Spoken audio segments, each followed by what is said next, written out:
Ah, ChatGPT. On en entend parler absolument partout, n'est-ce pas?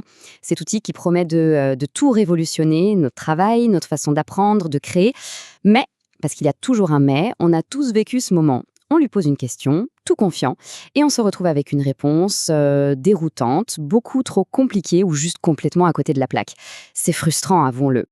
Et voilà, on est là, face à un énorme pavé de texte, en se disant attends, il est vraiment si intelligent que ça, ce truc? Et surtout, on a cette désagréable impression d'avoir juste perdu notre temps.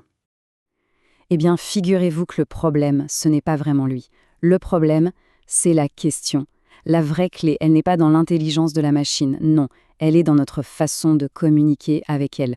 Le secret, le vrai, pour débloquer tout le potentiel de ChatGPT, c'est de devenir un maître dans l'art de poser les bonnes questions.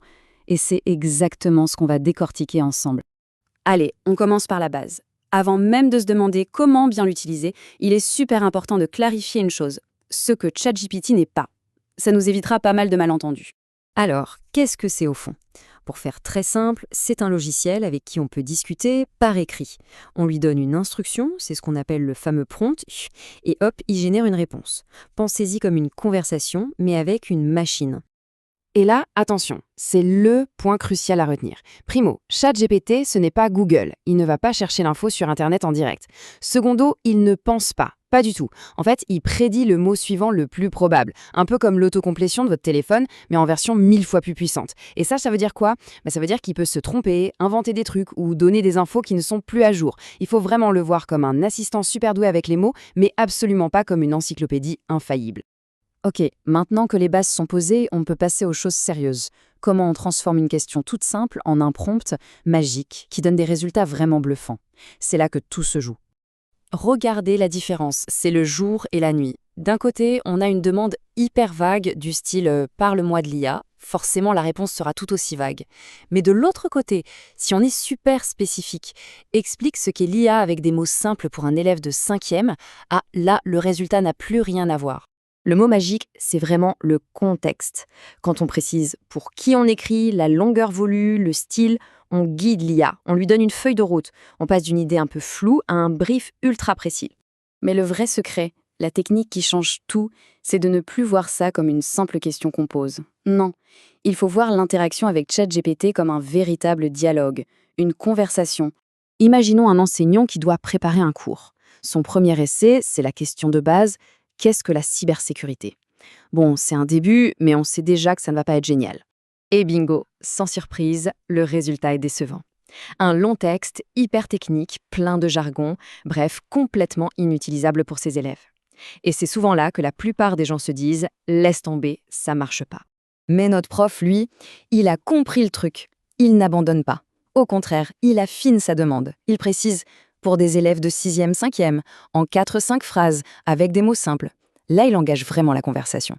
La réponse est déjà beaucoup, beaucoup mieux. Mais il veut aller plus loin, la rendre encore plus parlante, et là, il ne recommence pas tout depuis le début. Non, il continue sur la même lancée, il dialogue. Ok, c'est bien, maintenant ajoute un exemple concret de la vie de tous les jours. C'est exactement comme si on briefait un assistant. Et voilà le travail. En quelques allers-retours, en dialoguant, en affinant sa demande, il a obtenu un texte court, clair, adapté, parfait pour son cours.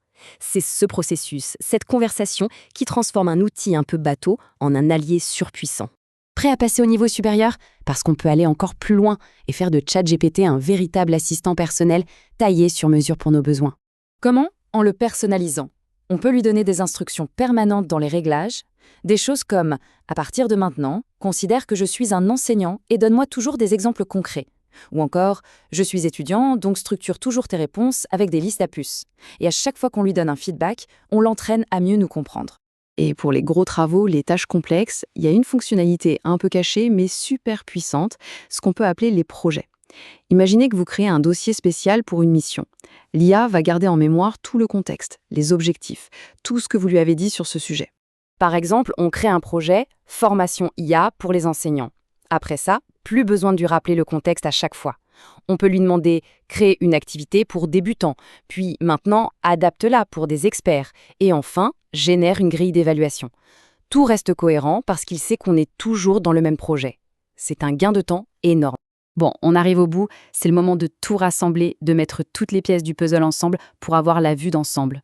Si on devait résumer ça en un modèle, une sorte de recette du succès, ce serait ça, en 6 étapes clés. D'abord, on définit son objectif. Puis, on formule une demande claire avec du contexte. Ensuite, et c'est crucial, on analyse la réponse. On ne l'apprend pas pour argent comptant. Après, on affine grâce au dialogue. Et enfin, on utilise le résultat de manière responsable. C'est un cycle. Demander, analyser, affiner. C'est ça la différence entre un débutant et un pro de ChatGPT. Et ce dernier point sur l'utilisation responsable est fondamental. Il ne faut jamais oublier que ChatGPT est un outil, un assistant. Il est là pour nous aider, pour augmenter notre propre réflexion, pour nous faire gagner du temps, mais pas pour penser à notre place. Au final, on se rend compte que la qualité du résultat ne dépend pas tant de la machine que de celui qui la pilote. L'outil est là, il est incroyablement puissant. La seule vraie question qui reste, c'est, maintenant qu'on a les clés en main, comment va-t-on s'en servir? Comment allez-vous le diriger?